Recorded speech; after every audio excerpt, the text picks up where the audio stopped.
Hello student, good morning. કેમ છો? મજામાં? પ્રીવિયસ લેક્ચરમાં આપણે દાખલાઓનું રિમિક્સ રમ્યા. તો આજે આપણે શું કરીશું? આ રિમિક્સ પાર્ટ 2 રમીશું.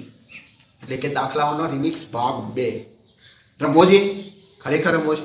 ગઈકાલે મજા આવી હતી. મજા આવી હોય તો જ હા કહેજો અને તો જ કોમેન્ટમાં મને કંઈક લખજો તો ખબર પડે મને. તો આજે આપણે પાર્ટ 2 રમીએ. ચાલો, રજૂ છે તમારી સામે ક્વેશ્ચન નંબર 5. તો ક્વેશ્ચન નંબર 5 શું છે મિત્રો? અહીંયા a અને b ની વચ્ચે આ રીતે 5 અવરોધ જોડેલા છે. એમાં 2 અવરોધ એક બોક્સમાં જોડેલા છે અને 3 અવરોધ એક બોક્સમાં જોડેલા છે.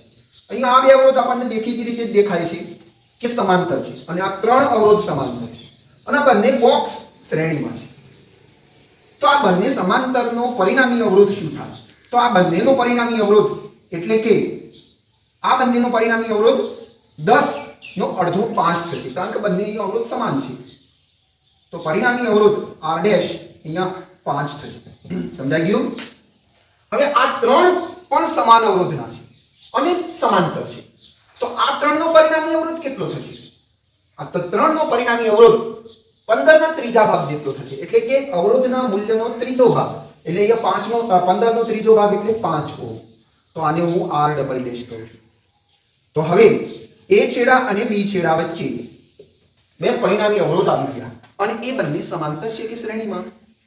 ડેફિનેટલી શ્રેણીમાં છે અને શ્રેણીમાં છે માટે એમનો સીધે સીધો શું થઈ જશે? સરવાળો થઈ જશે. તો r a b બરાબર r dash plus r double dash અને માટે r ડેશ કેટલો છે? 5 ohm plus r double dash કેટલો છે? 5 ઓહ્મ. તો માટે આખા પરિપથનો સમતુલ્ય અવરોધ કેટલો થાય? 10 ઓહ્મ. આવડી ગયો? ચાલો ત્યારે ક્વેશ્ચન નંબર 6. ક્વેશ્ચન નંબર 6 ની અંદર તમે બરાબર અવરોધોનું જોડાણ જોઈ લો. તો અહીંયા a બિંદુ અને b બિંદુની વચ્ચે આવા ત્રણ અવરોધ ત્રિકોણ આકારે જોડેલા છે અને એને 2 વોલ્ટની બેટરી સાથે જોડેલ છે. આપણને ક્વેશ્ચન શું પૂછવામાં આવ્યો છે? IAB એટલે કે a અને b બિંદુ છેડા વચ્ચેનો વિદ્યુત પ્રવાહ શોધવાનો કીધો છે. તો વિદ્યુત પ્રવાહ IAB બરાબર V/RAB જોશે ને ભાઈ? V ની મૂલ્ય તો આપણી જોડે છે. કેટલું છે? 2. પણ RAB નથી. તો RAB આપણે કઈ રીતે લાવીશું? તો સૌપ્રથમ આપણે RAB ગણીશું. તો RAB ગણવા માટે આપણે અવરોધોના જોડાણને સમજી લઈએ. તો જ્યારે બેટરીમાંથી પ્રવાહ આ રીતે A ટર્મિનલ સુધી પહોંચે છે પછી એ બે ભાગમાં ડિસ્ટ્રીબ્યુટ થાય છે. એનો મતલબ કે અહીંયા જોડાણ સમાંતર છે. હવે ડિસ્ટ્રીબ્યુટ થતા આ રસ્તા પર જોઈશું તો આ રસ્તા પર બે અવરોધો આવે છે. તો એનો મતલબ કે આ અવરોધ અને આ અવરોધ કેવા છે? શ્રેણીમાં છે અને માટે એમનો શું થઈ જશે? સરવાળો થઈ જશે. તો અહીંયા A ટર્મિનલ ની વચ્ચે રહેલો આ અવરોધ અને આ બંનેનો પરિણામી અવરોધ શું થઈ જશે? તો પરિણામી અવરોધ સરવાળા જેટલો થઈ જશે એટલે કે 60 થઈ જશે. અને આ કેટલો છે? તો આ 30 છે. હવે આની બેટરી સાથે જોડેલું છે. તો હવે તમે જોઈ શકો છો કે આ બંને અવરોધો આ પરિણામી અવરોધ છે એટલે હું r ડેશ કહું છું અને આ r3 અવરોધ છે. આ બંનેને હું r1 અને r2 અવરોધ કીધેલા છે. તો r1 અને r2 અવરોધનો પરિણામી અવરોધ 60 ઓહ્મ છે. એને હું r ડેશ વડે રિપ્રેઝન્ટ કરું છું. અને આ r3 અવરોધ જે છે એ 30 નો છે. તો હવે r3 અવરોધ અને r ડેશ અવરોધ બંને સમાંતર થયા અને સમાંતર થયા તો કઈ રીતે ગણીશું મિત્રો? તો સમાંતરનું ગણવા માટેની આપણને ખબર છે. શું છે? 1/r બરાબર 1/r ડેશ પ્લસ 1/r3. માટે હવે આનો લસા લઈ લઈએ તો શું થશે? તો 1/r બરાબર આને આની સાથે અને આને આની સાથે ગુણી દઈશું એટલે કે r3 plus r1 r dash upon છેદમાં બંનેનો ગુણાકાર. તો r3 into r ડેશ અને માટે ઉલટાવી દઉં તો r બરાબર શું થશે? r3 into r dash upon r3 plus r dash અને માટે r બરાબર શું થશે? ભાઈ આ બંનેનો ગુણાકાર કેટલો થાય? 60 ગુણ્યા 30. 60 ગુણ્યા 30 એટલે 6 તરીના 18 180 એટલે કે 6 તરી 18 અને 18 ના પાછળ અહીંયા બંને 0 ચડાવી દઈશું તો 1800 અને સરવાળો શું થાય? તો 30 + 60 એટલે 90. અહીંયા 0 છે, 0 ને કાપ્યા અને 9 × 2 = 18 એટલે અહીંયા r આપણને કેટલો મળે છે? 20 ઓહ્મ. કેટલો મળે છે 20 ઓહમ. હવે આ 20 ઓહમ અવરોધ જે આવ્યો R એ કોના વચ્ચેનો આવ્યો? A અને B વચ્ચેનો સમતુલ્ય અવરોધ આવ્યો એટલે એને RAB કહી શકીશું. સમજી ગયા? તો RAB ની વેલ્યુ આપણને 20 ઓહમ અહીંયા મળી ગઈ છે. અહીંયા 2 ભાગ્યા 20 એટલે 2 ગુણ્યા 10 લખી શકીએ. તો અહીંયા 2 થી 2 ને કાપ્યા તો 1 ભાગ્યા 10 અને માટે 0.1 એમ્પિયર. તો અહીંયા RAB શું થશે? 0.1 એમ્પિયર થશે. સમજી ગયા? છે ને? ખૂબ સરળ. આવી ગયું ને? ચાલો ત્યારે સ્ક્રીનશોટ લઈ લો એટલે આપણે આગળના ન્યુમેરિકલ રમવા તરફ જઈએ. ચાલો મિત્રો, ક્વેશ્ચન નંબર 7 જુઓ. તો A અને B ટર્મિનલની વચ્ચે આવી રીતે અવરોધોનું જોડાણ છે. તો અવરોધોનું જોડાણ છે. અહીંયા વિદ્યુત પ્રવાહ આ બાજુથી વહેતો રહે તો જ્યારે અહીંયા આવશે ત્યારે આ ટર્મિનલ પર આવ્યા પછી એ બે ભાગમાં વિભાજિત થશે. એટલે આ ટર્મિનલને આપણે x અને y એવું નામ આપી દઈએ. સમજી ગયા? હવે આ માર્ગ ઉપર આપણે જઈશું ત્યારે આ માર્ગ ઉપર અહીંયા પહોંચ્યા પછી આ બોક્સની અંદર આ ત્રણ જે અવરોધ છે એ કેવા છે? તો સમાંતર છે. તો આ ત્રણ અવરોધોનો પરિણામી અવરોધ સૌપ્રથમ આપણે શોધી લઈએ. એના પરિણામી અવરોધ સાથે આ કેવો થશે? તો શ્રેણીમાં થશે. એટલે આપણે સરવાળો કરી લઈશું. એટલે આપણને આટલાનું કામ પૂરું થઈ જશે. તો આ ત્રણનો પરિણામી અવરોધ કેટલો થશે? તો આ ત્રણનો પરિણામી અવરોધ બધા અવરોધનું મૂલ્ય 30 છે. તો 30 નો ત્રીજો ભાગ એટલે 10 પરિણામી અવરોધ થશે. અને સાથે આ અવરોધ કેટલાનો છે? તો આ અવરોધ 10 નો છે. આ આપણો x ટર્મિનલ, આ આપણો y ટર્મિનલ, અને આ 20, અને આ a, અને આ b. તો આ ફિગરને આપણે આટલી કરી. હવે આ બંને કેવા થાય? તો આ બંને શ્રેણીમાં થાય. તો આ બંનેનો પરિણામી અવરોધ કેટલો થશે? તો આ બંનેનો પરિણામી અવરોધ 10 અને 10 છે. તો સરવાળો થશે એટલે 20 થશે. કેટલો થશે? 20. તો મિત્રો આ બંનેનો પરિણામી અવરોધ 20 થશે. આઈડિયા આવી ગયો છે તમને? તો અહીંયા હું આવું કરી લઉં, આ બંનેને અહીંયાથી કાઢી દઈશ અને આ બંનેનો પરિણામી અવરોધ 20 લખી દઉં. સમજી ગયા? હવે શું થયું? તો આ x અને y ટર્મિનલ વચ્ચે રહેલા આ બે અવરોધ જે છે એ બે અવરોધ શામાં થઈ ગયા? સમાંતર થઈ ગયા. આગળનો શ્રેણીમાં હતો, એટલે સરવાળો કર્યો. હવે આ સમાંતર થઈ ગયા અને સમાંતર થઈ જાય તો સમાંતરનો પરિણામી અવરોધ કેટલો થાય? તો સમાંતરનો પરિણામી અવરોધ એના અવરોધના મૂલ્ય કરતો અડધો થાય. તો આ બંનેનો પરિણામી અવરોધ કેટલો થશે? તો આ બંનેનો પરિણામી અવરોધ 10 થશે. એટલે x અને y ટર્મિનલ વચ્ચેનો પરિણામી અવરોધ હવે માત્ર આપણને 10 મળ્યો. 10. સમજી ગયા? તો હવે હું આ સાફ કરી દઈશ અને આ અવરોધને કેટલા મૂલ્યનો બતાવી દઈશ? તો 10 ના મૂલ્યનો બતાવી દઈશ. સમજી ગયા? તો x અને y ટર્મિનલ વચ્ચે માત્ર ને માત્ર એક જ 10 ના અવરોધનું આપણે પરિણામ મળી ગયું છે. હવે a થી શરૂ કરી અને b સુધી આવશું તો આ માર્ગ એક જ બની ગયો. અને એક જ માર્ગ બની ગયો તો એનો આ અવરોધ 5 ઓહમનો છે. અને આ x અને y ટર્મિનલનો પરિણામી અવરોધ 10 છે, જે બંને હવે શું થઈ ગયા? શ્રેણીમાં થઈ ગયા. અને શ્રેણીમાં થઈ ગયા તો આ બંનેનો હવે શું થઈ જશે? સરવાળો. તો a અને b ટર્મિનલ વચ્ચે એટલે કે r a b ટર્મિનલ વચ્ચે બે અવરોધો વધ્યા છે. એટલે બે અવરોધોનો સરવાળો કેટલો થશે? 15 ઓહમ. સમજી ગયા? રાઈટ? ઓકે. સમજાઈ ગયો છે ને ભાઈ જવાબ? ફરીથી એકવાર જરી આને હું રિપીટ કરી દઉં કે આ ત્રણ અવરોધ છે અને સમાંતર છે અને સરખા મૂલ્યના માટે આપણે આ ત્રણ અવરોધોના મૂલ્યને 3 વડે ભાગીએ છીએ. જો અહીંયા 4 અવરોધ હોત તો આવા, તો અહીંયા 4 વડે ભાગવું પડે. જેટલા અવરોધ હોય એટલી સંખ્યા વડે ભાગવું પડે. એટલે પાછા તમે અડધા ના કરી દેતા કે 3 ગણાના દર વખતે ના થાય એવું. અહીંયા 3 છે, અવરોધોની સંખ્યા 3 છે, માટે અવરોધના મૂલ્યને 3 વડે ભાગ્યું. તો આનું પરિણામ આપણને શું મળ્યું? 10 મળ્યું. એ 10 અને આ 10 શ્રેણીમાં છે એટલે સરવાળો 20 થયો. કે 20 અને આ 20 એ પાછા સમાંતર છે.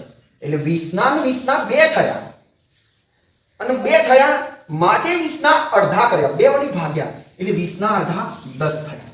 અને એ 10 અને આ 5 શ્રેણીમાં છે એટલે સરવાળો થયો અને માટે 15 થાય. સમજ્યા ને? એટલે મિત્રો જો આ અવરોધોની મૂલ્ય જુદું જુદું હોય તો ત્યાં પછી 3 વડે ભાગવા વાળી ટેકનિક કામ લાગતી નથી. ત્યાં પછી તો આપણે 1/r બરાબર 1/r1 plus 1/r2 plus 1/r3 વાળા સૂત્રનો ઉપયોગ કરવો જ પડે. અહીંયા જો મૂલ્યો બદલી નાખ્યા હોય, 20 હોય, 30 હોય, 20 હોય અને 50 હોય તો શું કરશો? ત્યાર પછી આને આપણે R1 અવરોધ કહીએ, R2 કહીએ અને R3 કહીએ અને 1/r બરાબર 1/r1 + 1/r2 + 1/r3 આ સૂત્રથી આપણે એને ઘણી અને પરિણામી અવરોધ લાવવો. અહીંયા મિત્રો વેલ્યુ સરખી સેટ કરી છે માટે આવું થાય છે. બાકી દર વખત આવું થાય પણ ખરું અને ના પણ થાય. એટલે અવરોધોના મૂલ્યો જોયા પછી જ તમે કેલ્ક્યુલેશન કરવાનો આઈડિયા દોડાવી શકો છો. બાબત બરાબર ધ્યાને લેજો. આગળનો ન્યુમેરિકલ છે તમારી સામે ક્વેશ્ચન નંબર 8. બરાબર અભ્યાસ કરો. દિવાળીના શક્કરપારાના જેવા આકારનો અવરોધોનું જોડાણ તમને અહીંયા દર્શાવવામાં આવ્યું છે. જુઓ ત્યારે શું છે અહીંયા આપણે A અને B ટર્મિનલ વચ્ચેનો શું શોધવાનું છે? પરિણામી અવરોધ શોધવાનો છે. તો પરિણામી અવરોધ શોધવાનો છે તો આપણે અહીંયા સમજી લઈએ કે આને બેટરી સાથે જોડીશું તો થોડોક આઈડિયા વધુ આવી જશે. બેટરીમાંથી પ્રવાહ અહીંયા A ટર્મિનલ સુધી પહોંચે છે અને A ટર્મિનલ સુધી પહોંચ્યા પછી A ટર્મિનલથી એના 3 ટુકડા થાય છે. એટલે કે પ્રવાહ 3 ભાગમાં વહેંચાય છે. એનો મતલબ એવો થાય કે અહીંયા 3 સમાંતર જોડાણ છે. કેટલા? 3 સમાંતર જોડાણ છે. તો સમાંતર જોડાણ નંબર 1, સમાંતર જોડાણ નંબર 2 અને સમાંતર જોડાણ નંબર 3. તો સમાંતર જોડાણ નંબર 1 ના રસ્તા પર કેટલા અવરોધ છે? 2 અવરોધ છે. સમજી ગયા? તો આ બંને અવરોધો શ્રેણીમાં છે અને માટે આ બંને અવરોધોનું પરિણામી અવરોધ કેટલો થાય? તો બંનેના સરવાળા જેટલો એટલે 6 જેટલો થાય. હવે પરિણામ એટલે કે ત્રીજા રસ્તા ઉપર એટલે કે ત્રીજી સમાંતર શ્રેણી સમાંતર બે ઉપર અહીંયા આ 2 અવરોધ છે. તો આ બંને અવરોધોનું પરિણામી અવરોધ પણ કેટલો થાય? એમના સરવાળા જેટલો એટલે કેટલો થાય? 6. અને વચ્ચેના બે ઉપર એક જ અવરોધ છે અને 6 નું મૂલ્ય છે. તો અહીંયા મિત્રો હવે A ટર્મિનલ વચ્ચે પ્રથમ રસ્તા પરનું પરિણામી અવરોધનું મૂલ્ય કેટલું થયું? તો 6. બીજા રસ્તા પરનું પરિણામી અવરોધનું મૂલ્ય કેટલું છે? તો 6. અને ત્રીજા રસ્તા પરના પરિણામી અવરોધનું મૂલ્ય કેટલું થવાનું છે? 6. તો આ ત્રણેય રસ્તા પરનું પરિણામી અવરોધનું મૂલ્ય આપણને 6 મળે છે. સમજી ગયા છો બરાબર? હવે આ ત્રણ રસ્તા પરના અવરોધ સમાંતર અવરોધ છે અને પાછા કેવા છે? સરખા મૂલ્યના છે. સમાંતર છે અને સરખા મૂલ્યના છે. અને કેટલા છે? 3 છે. તો મૂલ્યને કેટલા વડે ભાગીશું? 3 વડે. તો શું થશે? RAB બરાબર આ 6 ને 3 વડે ભાગીશું તો 3 દુની 6 તો 2 અહીંયા આ પરિપથનો પરિણામી અવરોધ આપણને કેટલો મળે છે? 2 ઓહ્મ. કેટલો? 2. સમજાઈ વાત? તો આ રીતે તમે દરેક સોલ્યુશન લાવી શકો છો. સવાલ માત્ર મિત્રો એટલો છે ધીરજથી કામ કરવાનું. ઉતાવળ કરવાની જરૂર નથી. સ્ક્રીનશોટ લઈ લો એટલે આગળનો એક એક્ઝામ્પલ આપણે કરીએ. ચાલો ક્વેશ્ચન નંબર 9 એટલે કે 9 જોઈ લો ફિગર. A અને B વચ્ચે આ રીતે 2 ને 3 ને 5 ને 6 અવરોધ જોડેલા છે. આ 6 અવરોધના મૂલ્ય બધા જ વખતે સમાન એટલે કે R મૂલ્ય આપેલું છે. અને ફાઇન્ડ RAB એટલે કે resistant of A and B. A અને B વચ્ચેનું પરિણામી અવરોધનું મૂલ્ય આપણે અહીંયા શોધવું છે. તો શું કરીશું? મિત્રો જ્યારે આ A ટર્મિનલની બેટરી સાથે જોડીશું ત્યારે બેટરીમાંથી જે પ્રવાહ આવતો હશે એ પ્રવાહ અહીંયા A ટર્મિનલ સુધી આવ્યા પછી 2 રસ્તે વિભાજિત થાય છે. એનો મતલબ એવો થાય કે અહીંયા આ 2 રસ્તા એક સમાંતર જોડાણ છે. એક વાત ફાઇનલ થઈ ગઈ. સમાંતર જોડાણના અહીંયા 2 પથ છે. તો આ પથ નંબર 1 અને પથ નંબર 2. તો પથ નંબર 1 ની વાત આપણે કરીએ તો પથ નંબર 1 પર આટલે આગળ જઈશું ત્યારે અહીંયા પાછા 2 વે પડે છે. એનો મતલબ કે આ બંને સમાંતર છે. તો આ બંને સમાંતર છે તો એમનું પરિણામી મૂલ્ય કેટલું થાય? તો એમનું પરિણામી મૂલ્ય એ બંને અવરોધોના મૂલ્યનું 2 વડે ભાગો એટલું એટલે કે અડધું. તો અહીંયા આ પણ R.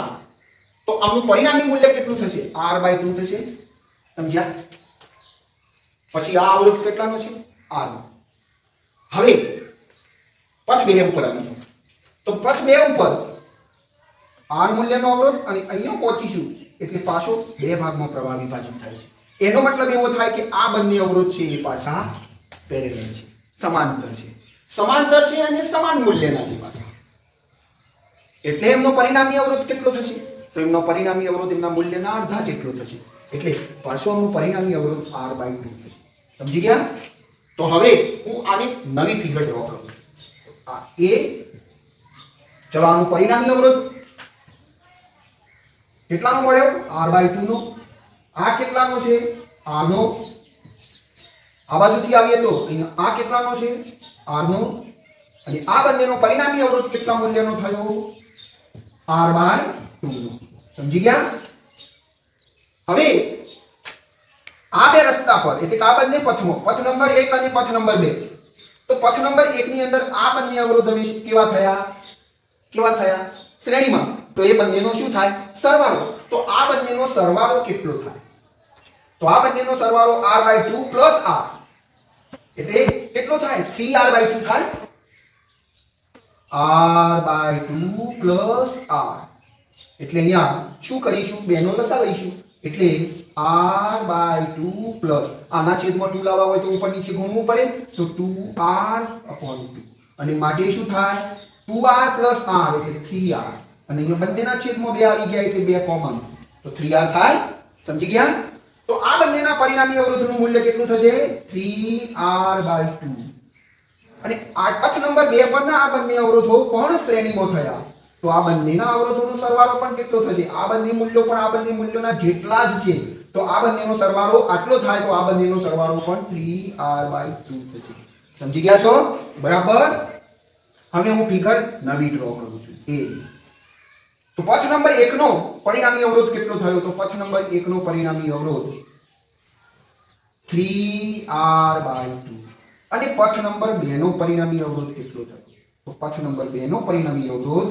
પણ 3r/2 થયો મિત્રો હવે આ જોડાણ કેવું છે સમાંતર અને સમાંતર જોડાણ પર એક જ અવરોધ વધ્યા છે તો આ બંને અવરોધનું પરિણામી અવરોધનું મૂલ્ય કેટલું થાય એટલે કે RAB નું મૂલ્ય કેટલું થાય તો આ બંને અવરોધોના અડધા જેટલું કેટલું અડધા જેટલું તો કોના અડધા જેટલું મૂલ્ય RAB નું થશે એટલે કે આ બે ટર્મિનલો વચ્ચેનું થશે તો 3r/2 ના અડધા જેટલું થશે અડધા જેટલું અને માટે 3r upon અહીંયા 2 ગુણ્યા 2 અને માટે 3r/4